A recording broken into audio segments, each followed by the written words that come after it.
It was 7:15 a.m. in Nashville, Tennessee, when I opened the email that shattered my carefully constructed world. My 1-year-old daughter, Emma, sat in her high chair, babbling joyfully, her tiny hands waving a plastic spoon as she smeared oatmeal across her tray. She was blissfully unaware that her father had just obliterated our family's foundation with a single, devastating message. The subject line was stark and unapologetic. Moving on. My heart lurched as I clicked to open the email, nearly spilling my steaming coffee in the process. Attached was a photograph that hit like a punch to the gut. Donald, my husband of 5 years, his arms wrapped tightly around a young blonde woman who couldn't have been older than 23. They stood in front of our lake house, the vacation home we'd purchased just last year with dreams of creating lasting memories. It was the same home where we'd spent countless weekends laughing, planning our future, and imagining Emma growing up by the water's edge. The email's cold, calculated words seared into my mind. The house is mine now. I've already moved in with Amber. My lawyer will send the divorce papers. Don't bother fighting it. The deed is in my name. My hands trembled as I set down my coffee mug, but it wasn't fear coursing through me. No, this was raw, unbridled rage building deep within my chest. Did Donald truly believe he could dismantle our life with a smug email, steal our vacation home, the one I'd funded entirely with profits from my business, and walk away unscathed? He had no idea of the storm he'd just unleashed. I glanced at Emma, her innocent giggles filling the kitchen, then at the framed photograph on the wall. Donald and me on our wedding day, both beaming with naive confidence, as if we'd cracked the code to a perfect life.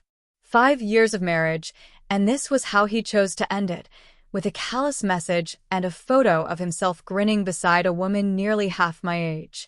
Taking a deep breath to steady myself, I picked up my phone. My finger hovered over Donald's contact information for a fleeting moment before I pressed block. Then, with deliberate calm, I opened my email and crafted a reply, my words sharp and concise. Are you sure about that? You'd better check the paperwork carefully. I hit send, blocked his email address, and turned back to Emma, forcing a smile. Donald had always underestimated me, viewing me as the accommodating wife who supported his career while quietly building my own empire on the side. He likely assumed I'd collapse in tears, perhaps even beg him to reconsider. But he'd forgotten one critical truth. I hadn't built a thriving company from the ground up by being naive or unprepared, especially when it came to protecting my assets. In hindsight, the signs of his betrayal were glaring, though I'd been too consumed with motherhood and my growing business to heed them. Over the past 3 months, Donald had made frequent business trips to the lake house, claiming he needed solitude to focus on a high-stakes corporate merger. I dismissed his excuses, juggling the demands of my online retail business and caring for our newborn daughter. 6 years ago, when we first met, my company was already flourishing, but Donald treated it like a quaint hobby. He loved boasting to friends that he'd helped me turn it into something real, when in truth, my business had tripled in value since our marriage, entirely through my own relentless work and strategic foresight. The lake house had been my vision, a serene retreat for our family, close enough to Nashville for weekend escapes, yet far enough to feel like a true sanctuary. I'd paid for it solely with my company's profits, but Donald had insisted on putting his name on the deed for tax purposes. I'd agreed, but not without my lawyer drafting meticulous documents to ensure the property's true ownership remained clear. Just last week, Donald's behavior had grown noticeably distant. He'd spent hours locked in our home office, engrossed in his phone. When I'd asked about the merger, he'd snapped, dismissing me with a condescending remark about the complexities of corporate finance. The irony wasn't lost on me. After all, I'd been quietly managing his investment portfolio for 3 years, a fact he seemed oblivious to. I scooped Emma from her high chair, holding her close and inhaling her sweet, powdery scent. She had her father's striking blue eyes, but my unyielding determination, evident even now in the way she fearlessly tackled every new challenge. Looking at her, my resolve hardened. This fight wasn't just for me. It was for her future, her security, her legacy. I carried Emma to my home office, balancing her on my hip as I opened my laptop. Within minutes, I'd emailed my lawyer, Sarah, the ironclad documentation proving I'd purchased the lake house with my business funds. Then, I accessed the security camera feed I'd installed at the property, a precaution Donald knew nothing about. The footage revealed everything. Every visit, every guest, every moment of betrayal. Amber might have been reveling in her perceived victory at the lake house, but she was unaware that she was the unwitting star of a video that would play a pivotal role in my divorce proceedings. My phone buzzed with a text from Rachel, my trusted assistant. "Julia, you need to see this," she wrote, attaching a link to Amber's Instagram profile. Scrolling through months of posts, I felt my stomach churn. There they were, dozens of photos of Amber and Donald, some taken in our lake house bedroom, with her wearing my clothes and flaunting my belongings. The most recent post showcased a massive diamond ring, my grandmother's ring, the one Donald had promised we'd pass down to Emma on her 18th birthday. My nausea deepened as I realized this wasn't a recent affair. One photo, dated 8 months ago, showed Amber holding up a key to the lake house, captioned, "Home sweet home with my love, smiling face with hard eyes, new chapter, moving in together." While I'd been up all night nursing our newborn, Donald had been building a new life with a woman barely out of college. His business trips and late nights working at the lake house had all been lies, carefully orchestrated to deceive me. Shaking with fury, I opened my banking app, only to be hit with a second blow. Our joint account, where I diligently deposited funds for Emma's college education, was empty. Nearly $100,000 had vanished, transferred out the previous day to an unfamiliar account. The rage that had been simmering now crystallized into cold, calculated determination. I immediately called my bank, then Sarah. Within an hour, I had confirmation. Donald had been siphoning money from our joint account for months, preparing for this betrayal. Thankfully, my business accounts remained untouched, protected by ironclad contracts and separate banking arrangements I'd put in place years ago. Rachel called while I was still on the phone with Sarah. "Julia, there's more," she said, her voice tense. She sent screenshots from Amber's private Facebook page, where the young woman had been bragging to friends about landing a rich older man and plotting to take his boring wife for everything she's worth. They'd mocked me, joking about how oblivious I was, too busy with my little online shop to notice their scheme. Little did they know that my little online shop had made me a millionaire 3 times over. I'd kept my wealth discreet, allowing Donald to believe my business was merely successful, not wildly profitable. His ego had never prompted him to scrutinize my company's books or grasp the empire I'd built. I glanced at Emma, now napping peacefully in her playpen. "Don't worry, baby girl," I whispered. "Mommy's about to teach Daddy a lesson about underestimating women in business." The next few hours were a whirlwind of action. Sarah arrived at my house just before noon, and we settled in my home office to review the documentation while Rachel watched Emma upstairs. I'd hired extra security for the house, a gut instinct warning me that Donald wouldn't take my email response lightly. "He's not as clever as he thinks," Sarah said, examining the lake house paperwork. "The deed may be in his name, but we have undeniable proof that your business funds purchased the property, the transfer records, the contracts, even his emails acknowledging it was your money. It's airtight." I nodded, pulling up the security camera feeds on my laptop. "There's more. Look at this." The footage showed Donald and Amber entering the lake house repeatedly over the past few months, but the most damning evidence was from 2 days ago. It captured Donald carrying box after box out of the house, including several pieces of art I'd purchased through my company for tax purposes. "That's attempted theft of business assets," Sarah said, scribbling notes. "The art collection is tied to your company, not him. We've got him cornered." As we continued strategizing, I felt a surge of empowerment. Donald had underestimated me for the last time, and now he'd face the consequences of his arrogance and betrayal. My phone lit up with a call from an unknown number, and I instinctively put it on speaker, sensing trouble. Donald's voice sliced through the air, sharp and venomous. "You think you're so smart, don't you, Julia? Check your business email. My lawyers have been busy too." My stomach plummeted as I opened my inbox. There it was, an emergency petition from Donald's legal team, claiming my company had been built on his expertise and corporate connections.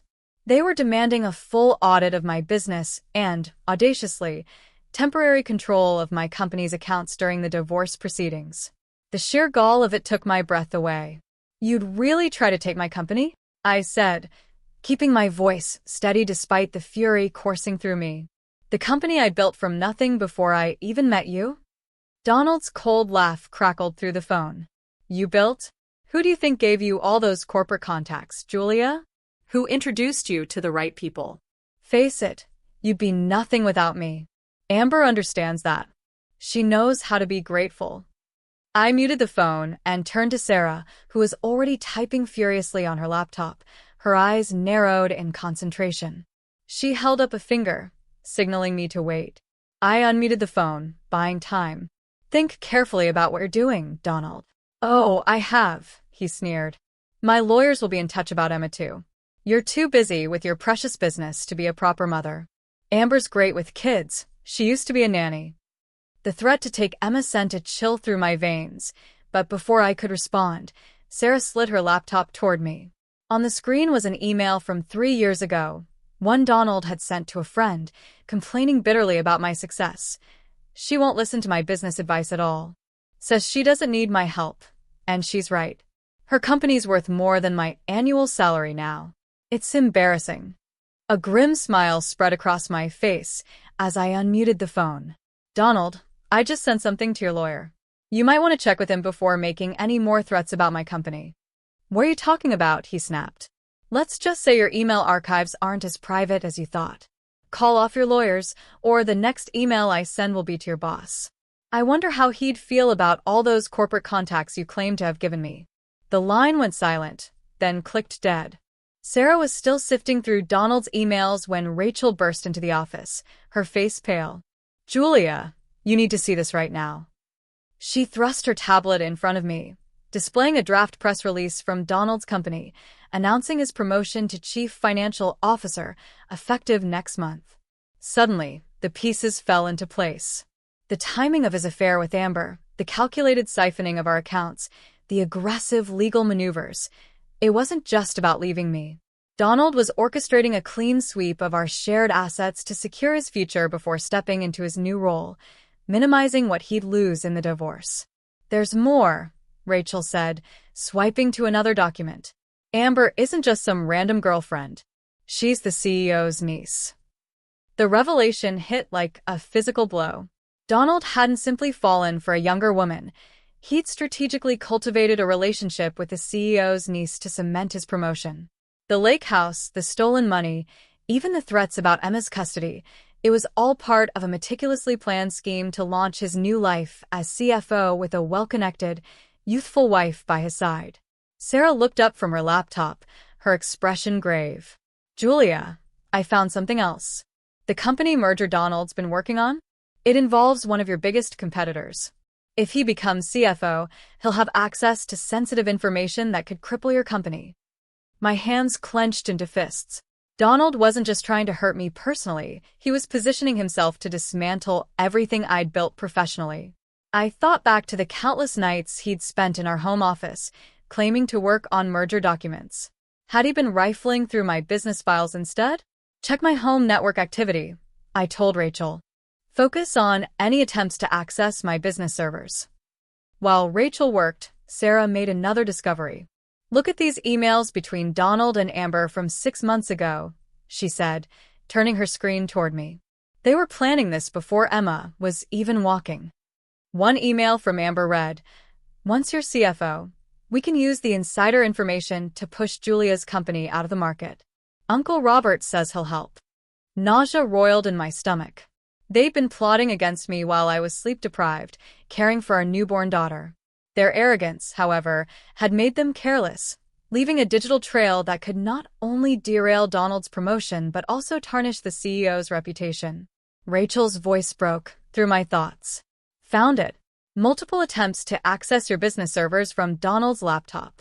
He didn't get through your security, but he tried. That's corporate espionage." I stood and walked to the window, watching Emma play in her playpen with her favorite stuffed elephant, her tiny hands clutching it tightly. Donald thought he'd outsmarted me, using his relationship with Amber to secure his future. But he'd forgotten a fundamental rule of business: never underestimate your opponent. Sarah, I said, turning back to my lawyer, draft an email to the company's board of directors. Include evidence of Donald's attempted corporate espionage and the CEO's involvement in using insider information to target a competitor. Attach the security footage of Donald stealing company assets from the lake house. What about Amber? Rachel asked. I smiled grimly. Oh, I think the board will be very interested in how their CEO used a family member to orchestrate corporate espionage, don't you? Just as we were preparing to send the email, my phone buzzed with an alert from the lake house security system. Donald was back, and he wasn't alone. Amber and her uncle, Robert, the CEO, were with him, carrying boxes into the house. More of my belongings, no doubt. Wait, I told Sarah, pulling up the live feed. Let's see what they're doing first. Through the security cameras, we watched them in the living room, the audio crystal clear. Another feature Donald was oblivious to. They were celebrating, champagne glasses raised. To the future CFO, Robert toasted, clinking his glass against Donald's. And to my beautiful niece, who helped make it all happen. Julia has no idea what's coming, Donald laughed. Tomorrow morning, the board announces my promotion, and by afternoon, our legal team will have control of her company's accounts for audit purposes. Within a month, her business will be worthless. And the best part, Amber chimed in, her voice smug. She thinks the lake house is her biggest problem. Wait until she finds out about the offshore accounts. I froze. Rachel, what offshore accounts? Rachel's fingers flew across her keyboard, her face darkening. Found them. Donald's been funneling money from your joint accounts into offshore holdings for months, not just Emma's college fund. He's diverted nearly $300,000. This was far bigger than I'd imagined. The lake house was a distraction, a shiny decoy to keep me focused on a smaller betrayal while Donald executed a grander scheme. But then Robert said something that made my blood run cold. Once Julia's company tanks, our merger goes through smoothly. Her market share will be split between our subsidiaries, and that troublesome ethical business model of hers will be nothing but a memory. My vision sharpened, fury giving way to clarity. Donald, Amber, and Robert weren't just after my money or my home. They were orchestrating a takeover to dismantle my company and erase my legacy. But they'd underestimated me one too many times. Sarah, I said, my voice steady, send the email to the board now. Include everything: the emails, the security footage, the offshore account records, and the evidence of Donald's server attacks. Copy the company's legal counsel and the SEC.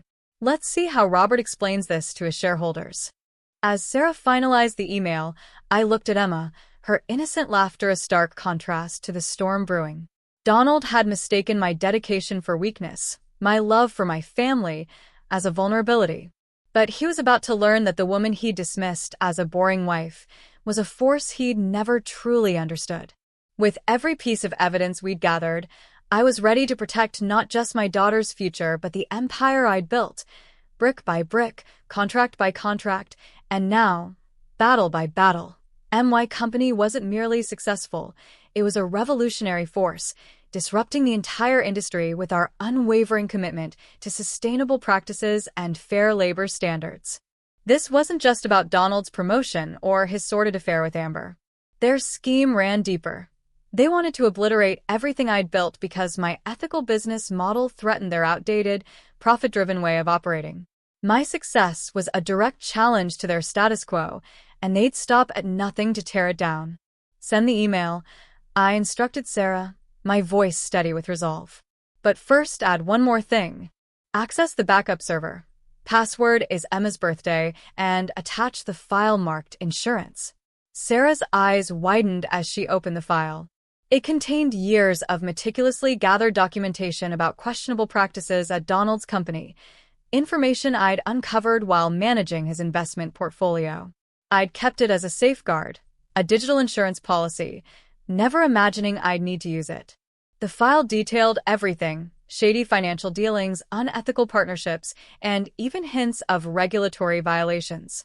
It was a ticking time bomb, and now was the moment to detonate it.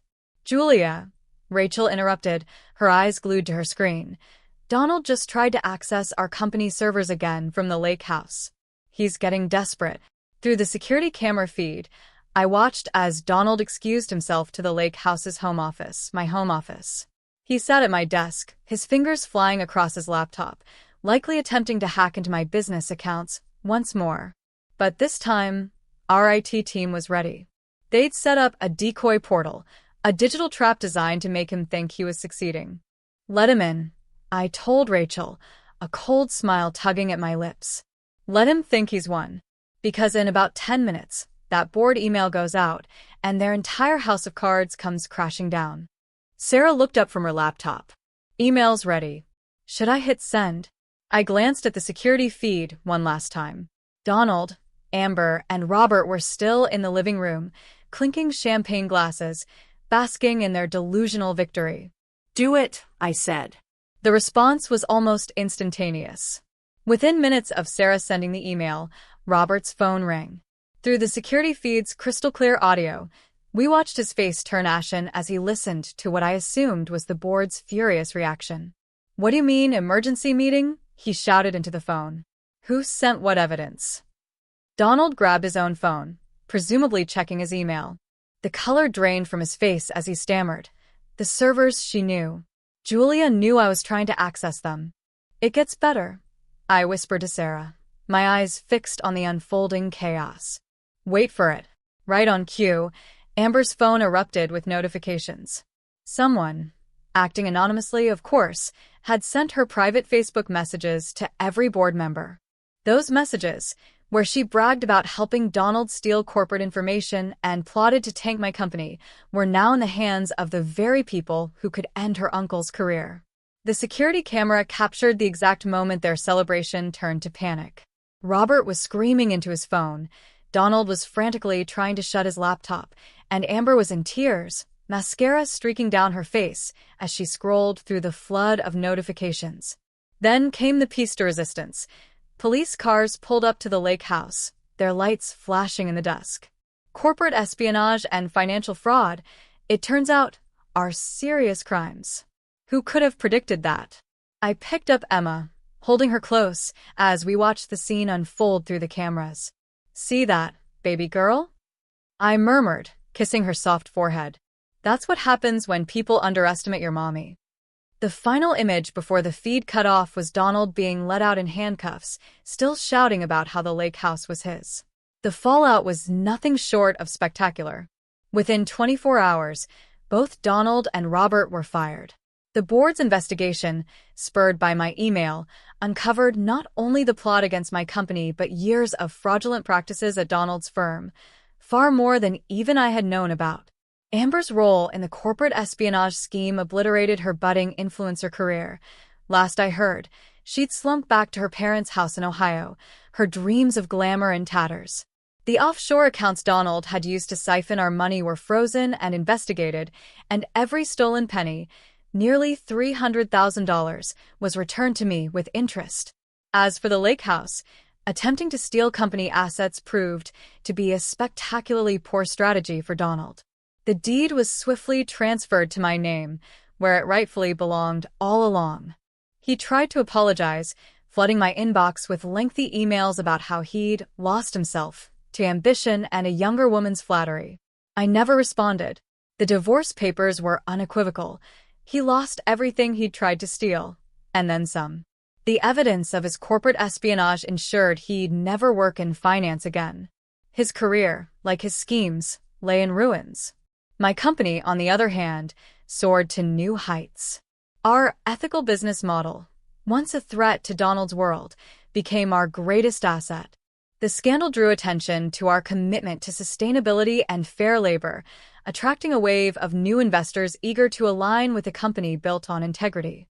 We expanded into markets once dominated by Donald's firm, capturing customers disillusioned by traditional corporations' greed.